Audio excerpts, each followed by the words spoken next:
Calon Wali Kota Makassar nomor urut 2 Munafri Arifudin berkunjung dan berdialog dengan sejumlah warga dan tokoh masyarakat Todopuli Raya, Kelurahan Paropo, Makassar, Minggu siang. Dalam dialog, warga mengharapkan kembalikan fungsi eksterminal Todopuli menjadi ruang terbuka hijau. Oke, ini udah semangat nih.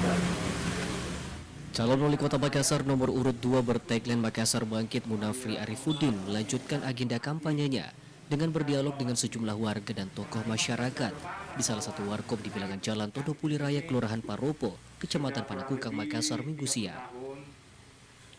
Dalam dialog yang berlangsung dengan tetap menjaga protokol kesehatan COVID-19, warga mengharapkan kedepannya kembalikan fungsi eksterminal Todopuli menjadi ruang terbuka hijau, sarana bermain atau berolahraga. Ini kan dulu dijadikan terminal sementara, cuma berlangsung selama 2 tahun.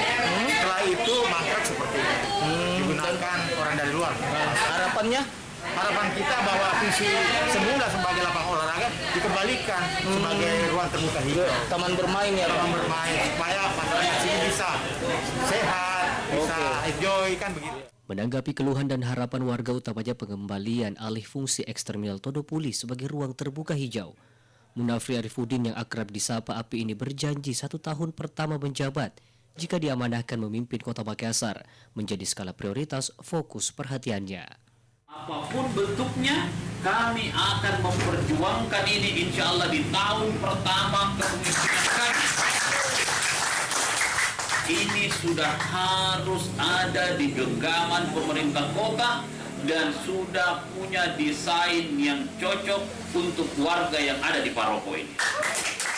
Diketahui, berdasarkan Undang-Undang Nomor 26 Tahun 2007 tentang penataan ruang dijelaskan bahwa setiap wilayah kota madya atau kabupaten setidaknya memiliki ruang terbuka hijau minimal 30% dari total luas wilayah.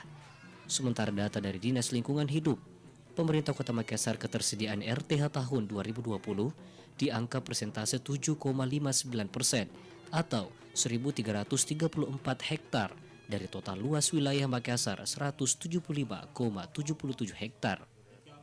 Tim Liputan, Celebes TV.